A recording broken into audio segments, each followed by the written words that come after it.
मी मोर्चा नेला नाही, मी संपही केला नाही, मी निषेध सुद्धा साधा कधी नोंदवलेला नाही, मी मोर्चा नेला नाही.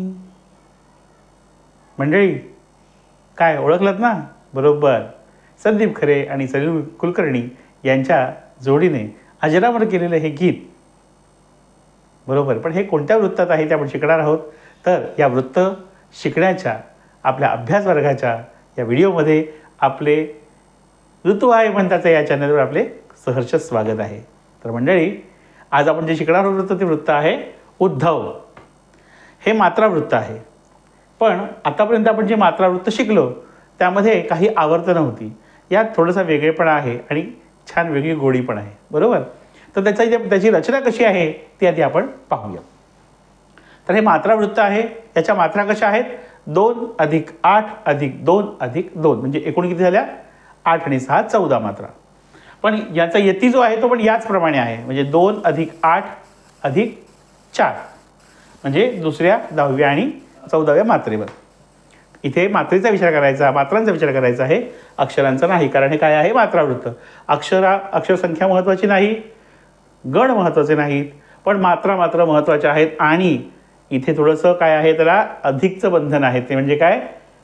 2 अधिक 8 अधिक 2 अधिक 2. आता आपण नेहमीप्रमाणे जे उदाहरण आहे त्या उदाहरणाने समजून घेऊया. आता या वृत्ताचं नाव ज्या कवितेतल्या ओळीवरनं पडलं त्याच कवितेच्या ओळी आपण इथे मुद्दाम अभ्यासासाठी म्हणून पाहणार आहोत. मुद्दाम काय म्हणतोय हे पण आपल्या लक्षात येईल. तर पहा, उद्धवा शांतवन करजा त्या गोकुळवासी जनांचे, या त्या ओळी. आता पहा, उद्धवा, उत गुरु म्हणून 2 मात्रा, धवा 1 आणि 2. म्हणजे ह्या 2च्या 2 इथे पहिले 2 मात्रा आल्या. पुढे धवा शांतवन म्हणजे ध ची 1 मात्रा, वाच्या 2 मात्रा, शाच्या 2 मात्रा, त ची 1 मात्रा, व ची 1 मात्रा, न ची 1 मात्रा, अशा झाल्या एकूण या 8 मात्रा. म्हणजे 2 अधिक 8.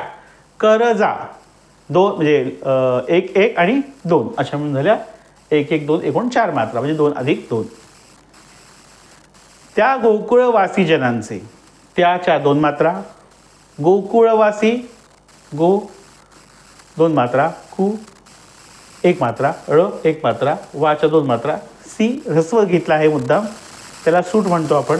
ही सूट आपल्याला या वृत्तामध्ये काही ठिकाणी घेता येते. 1 मात्रा आणि जनांचे मधला ज जो आहे तो पण यातच घेतलेला आहे. म्हणजे आता यांचा यती कसं होईल बघा, त्या गोकुळवासी जनांचे, नांचे 2 अधिक 2.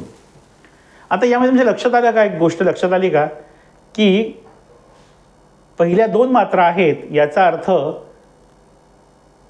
त्या 2 मात्रांसाठी 2 लघु अक्षरे चालणार आहेत किंवा 1 गुरु अक्षर चालणार आहे. पण लघु गुरु असा क्रम कधीही इथे येणार नाही. महत्त्वाची गोष्ट. पुढच्या ज्या 8 मात्रा आहेत त्या तुम्ही कसेही लघु गुरु गुरु लघु कसेही घेऊन तुम्ही 8 मात्रांची एकूण तिथे तुम्हाला बेरीज करायची आहे. नंतर शेवटी जेव्हा 2 अधिक 2 मात्रा आहेत तिथे सुद्धा हे महत्त्वाचं आहे की तिथे 2 अधिक 2 म्हणजे एक तर 2 गुरु चालतील किंवा लघु लघु लघु लघु चालतील किंवा लघु लघु गुरु चालेल किंवा गुरु लघु लघु चालेल. पण लघु गुरु लघु हे चालणार नाही. लक्षात येते? म्हणजे याची जी मेख आहे ती आपल्याला लक्षात आतापर्यंत आली असेल. आता ह्याचं पुन्हा एकदा आपण वाचन करूया. उद्धवा शांतवन करजा त्या गोकुळवासी जनांचे, म्हणजे आपल्याला यती सुद्धा लक्षात आलेला आहे. तर मला वाटतं हे अशा प्रकारचं वृत्त आहे. जरी मात्रा वृत्त असलं तरी त्यामध्ये काही थोडेसे नियम आहेत, पण त्या नियमांवर बेतलेलं असल्यामुळे पहा किती सुंदर चाल झाली. आपण मगाशी ते गीत ऐकलंच, तर त्याच गीताच्या चालीवर मी एक कविता रचलेली आहे. तर ती कविता आपल्यासमोर सादर करतो. कवितेचं नाव आहे भाजीवाली. वृत्त अर्थातच उद्धव.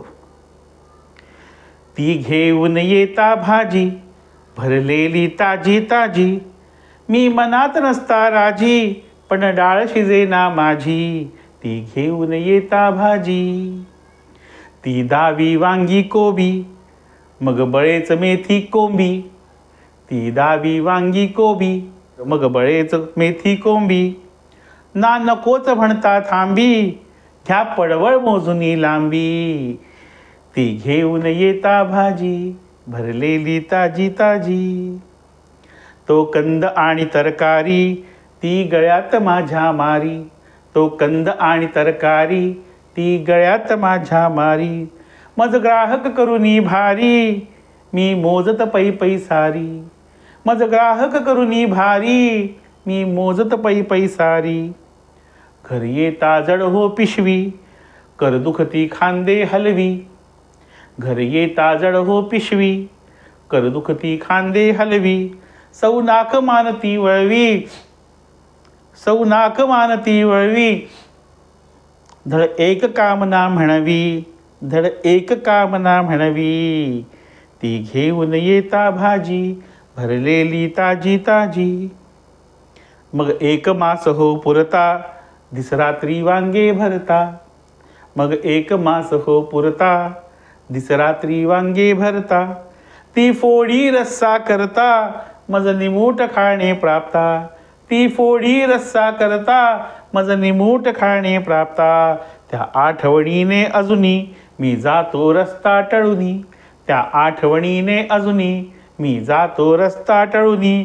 तिचं कडे कटाक्ष दुरुनी, तिचं कडे कटाक्षे दुरुनी. ना पाहे मागे वळुनी, ना पाहे मागे वळुनी. ती घेऊन येता भाजी, भरलेली ताजी ताजी. काय मंडळी, आवडली की नाही कविता? आणि आजचं वृत्तसुद्धा आपल्याला व्यवस्थित समजलं आहे असं मला वाटतं.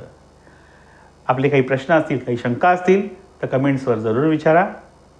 आणि नेहमीप्रमाणे आपल्या या चॅनलला लाईक, शेअर आणि सबस्क्राईब करायला विसरू नका. आणि आपल्या या चॅनलवर भरभरून प्रेम करत राहा.